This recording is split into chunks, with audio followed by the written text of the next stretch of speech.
사이다 무비튼. 아내의 불륜을 눈치채고 이혼을 결심했고, 이혼 소송 과정에서 나는 가정폭력에다가 불륜까지 저지른 인간이 되어버렸다. 이 모든 일의 발단은 결혼 후 아내 이외에 다른 여자를 모르고 살아오던 내가 성병에 걸려 있었다는 진단을 받게 되면서 시작되었다. 물론 아내 이외의 여자와 일절 관계를 가진 적이 없는 나로서는 아내를 의심하지 않을 수 없었다.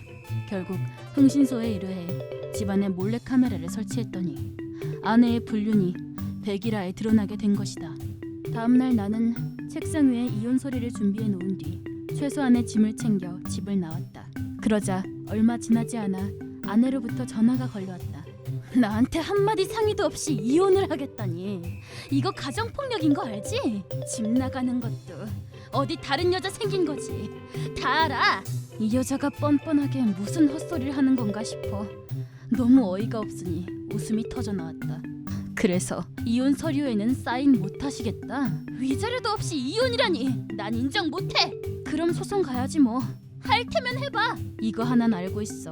재판이라는 게 하루 이틀 만에 뚝딱 하고 끝나는 거 아니다? 그럼 너 네 애인이랑 결혼하려면 한참 기다려야 돼. 둘이 잘 어울리는 것 같아서 행복하게 잘 살라고 이혼해주려고 했더니 참. 내 말을 들은 아내는 잠시 뭔가 생각하는 듯 했다. 그래도 위자료는 줘야 될 거 아니야. 네 애인 제법 인기 많은 것 같던데. 이혼 한 해 만에 하면서 시간 끌다 보면 다른 여자가 채갈걸? 지금 협박하는 거야? 내가 그런다고 눈 하나 깜빡할 줄 알아? 위자료 안 내놓으면 이혼 안 한다고 했어. 마지막에는 화가 났는지 빽 소리를 지르고는 전화를 끊었다. 불륜은 자기가 저질러 놓고 가정폭력에 불륜에다가 거기 한술 더 떠서 위자료를 내놓으라는 소리를 하다니 대체 얼마나 멍청하면 저럴 수 있는 건가 싶었다. 머지않아 아내는 장인 장모에게 전화해서 내가 가정폭력을 저지르고 딴 여자를 만나러 집을 나갔다고 말할 게 뻔하니 장인 장모 집을 폭격하러 가볼까? 집사람이 얌전히 이혼을 받아들여줬다면 이렇게까지는 안 하려고 했는데 순순히 응할 생각이 없는 것 같으니 나도 어쩔 수 없었다.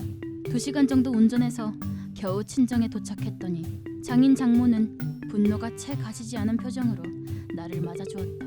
그리고 거실에 앉아 20분 정도 나에게 지루한 설교를 퍼부었다.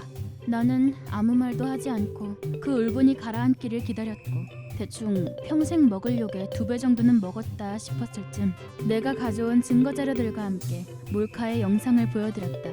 영상과 함께 피를 거꾸로 솟게 만드는 한마디가 영상에서 흘러나왔다. 갑자기 생리가 늦어져서 깜짝 놀랬지 뭐야. 피임도 안 하고 몇 번이 구해댔으니 임신이라도 했으면 어쩔 뻔했어. 뭘 놀래고 그래. 임신하면 낳으면 되지. 혈액형이 달라서 들킨다니까. 1년 정도만 잘 숨겨서 키우면 양육비 뜯어낼 수 있다니까. 그 인간이 그래 보여도 돈은 좀 벌거든. 이야, 악마가 따로 없네. 영상 속의 두 사람은 설마 그 상황이 녹화되고 있으리라고는 꿈에도 모른 채 입에 담기도 힘든 소리들을 쏟아내고 있었다. 슬쩍 곁눈질로 장인과 장모를 쳐다보니 자신들이 모르고 있던 딸의 실체와 그 입에서 터져나오는 이야기들에 충격을 받은 나머지 당장이라도 입에 거품을 물듯 부들부들 떨고 있었다. 나는 확인 사살을 위해 호텔 주차장에서 열렬히 키스하고 있는 사진들까지 테이블 위에 늘어놓았다. 장인어른은 이제 아예 입을 다물지 못하고 계셨다. 장모는 차마 고개를 들지 못하고 소파에 쓰러져 계속해서 중얼거리며 머리를 까딱거릴 뿐이었다. 장인은 쓰러진 장모를 부축해 일으키면서 그럼 자네가 가정폭력에다가 불륜을 저질렀다는 건 무슨 소린가? 라고 물어왔다. 아직도 그런 소리를 하고 있다니. 그래, 곧 죽어도 자기 딸이다 이거지. 이렇게까지 확실한 증거들을 보고도 아직도 나를 의심하는 건가? 허탈함과 어이없음을 느끼며 대답했다. 지금 저랑 같이 따님 얼굴 뵈러 가실래요?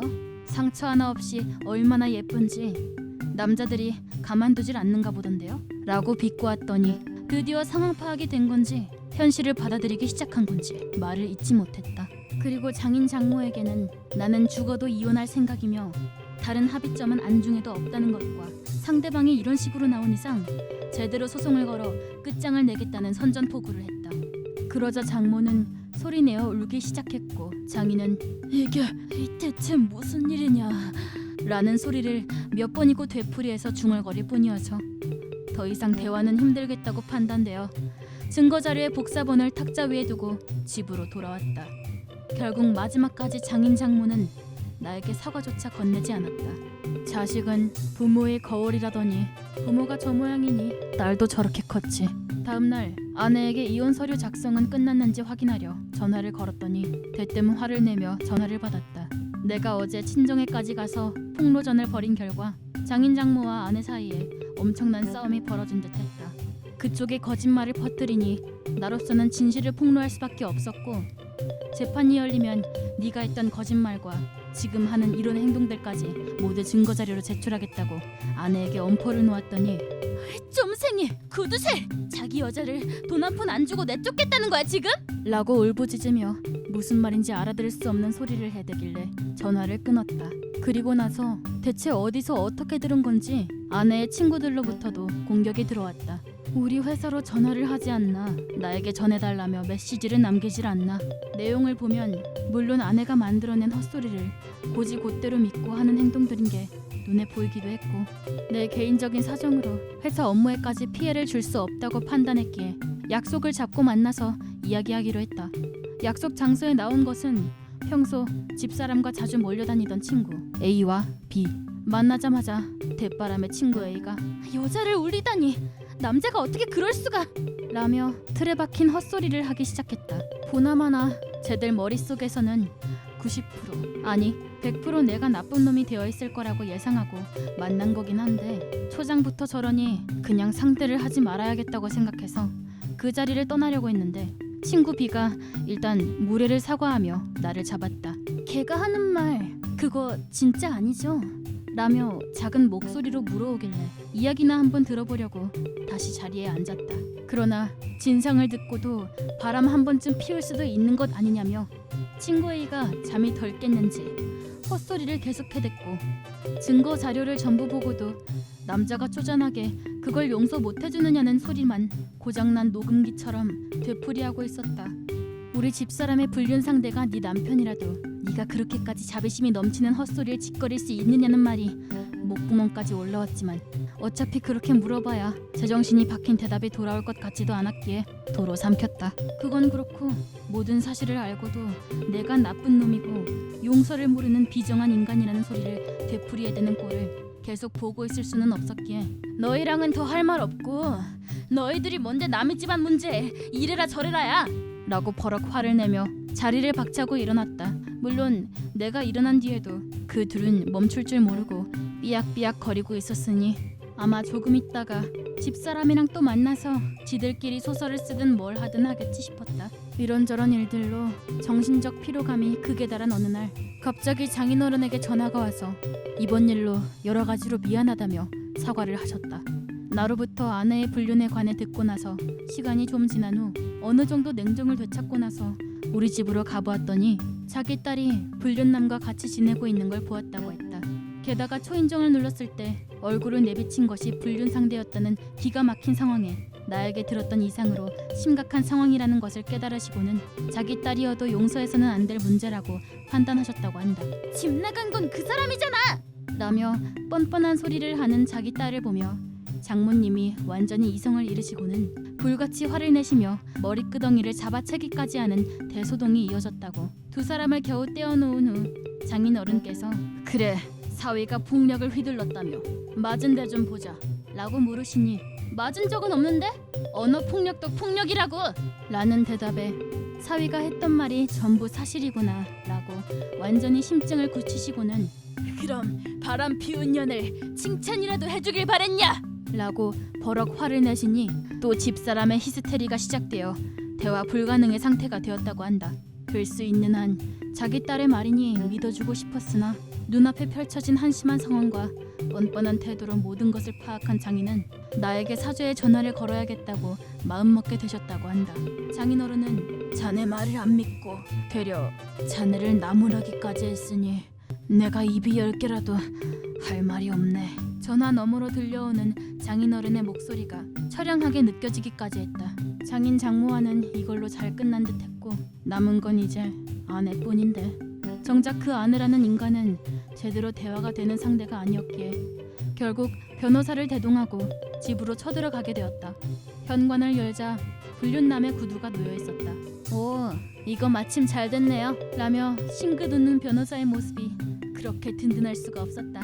거실로 들어서니 꽁냥대던 두 남녀가 갑자기 얼어붙는 게 보였다. 그 순간을 놓치지 않고 빠르게 카메라에 담아주시고 다음 순간 허둥대며 도망치는 불륜남에게 나야 뭐 댁네 집으로 내용증명서 보내도 곤란할 거 없으니까 마음대로 해 라고 물었더니 조용히 다시 자리로 돌아왔다. 집사람은 그게 무슨 소린가 멍한 얼굴이었다. 무슨 소리긴 걔 유부남이란 소리지. 물론 지금 아내와 헤어질 생각은 눈꼽만큼도 없으며 내 아내는 단지 엔조이였다며 울기 시작했다. 덕분에 일사천리로 이야기가 진행되더니 불륜남은 위자료의 지불을 약속했고 그 자리에서 공증서류까지 작성했다. 이제 집사람은 사면초가 상태가 되었다. 나는 속은 거라고. 나도 피해자라니까. 여보, 나 당신 사랑해. 알지? 라며 이혼만은 안 된다며 매달리기 시작했다. 그러거나 말거나 이혼과 위자료에 대해 차근차근 설명한 후 변호사와 나는 집에서 나왔다. 우리가 돌아간 다음 아니 전처는 대체 무슨 생각을 한 건지 불륜남의 집에 쳐들어갔다고 했다. 문을 열어주지 않자 창문을 깨고 무단 침입을 감행하더니 불륜남의 아내를 공격하기까지 해서 결국 경찰에 체포되게 되었다고. 당연히 장인 장모에게 연락이 가게 되었고 멍청하고 한심한 딸이라는 건 이번 사건으로 알게 되었지만 사람을 상처 입히고 경찰에 잡혀가게 되다니 장인 장모의 분노는 이만저만이 아니었다. 결국 장인 장모는 강제로 딸을 이혼시키기에 이르렀고 내가 제시한 위자료 금액을 넘어서는 액수를 사죄의 의미로 지불했다. 장인어른의 말씀에 따르면 못난 딸의 잘못을 사죄함에 있어서 말로만 미안하다고 할 문제가 아니라고 생각했고 앞으로는 사위와 장인의 관계도 아니게 되는 이상 돈으로 사죄의 마음을 표현하는 길밖에는 없다고 생각하셨다고 한다. 이렇게 무사히 이혼은 성립되었고 전처는 지금 부모님의 감시 속에서 가끔 정신과 상담을 받고 있다고 한다. 전처는 끝까지 미안하다는 말 한마디 하지 않았지만 합당한 벌도 받았고 자기 부모님에게 따끔하게 혼이 나기도 했으니 나름 처벌은 받은 게 아닌가 싶다. 이번 영상은 어떠셨나요? 재밌게 보셨다면 구독, 좋아요에 댓글까지 달아주시면 감사하겠습니다. 그럼 다음 영상에서 만나요.